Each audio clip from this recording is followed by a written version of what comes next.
атам Рыспай Жусупалиев 1921 Баткен районуна караштуу Сай айылында жарык дүйнөгө келген.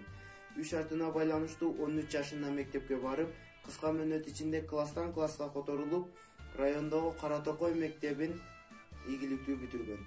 1941 жылы апрель айында аскерге чакырылып, Россиядагы Саратов облусунун Петровский шаарында атчандар дивизиясына кызмат өтө баштаган.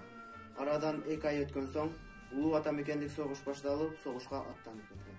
Чоң атам Рыспай Жусупалиев Крымды, Ростов-на-Дону, Донбассты бошотуудагы кандуу согуштарга катышкан.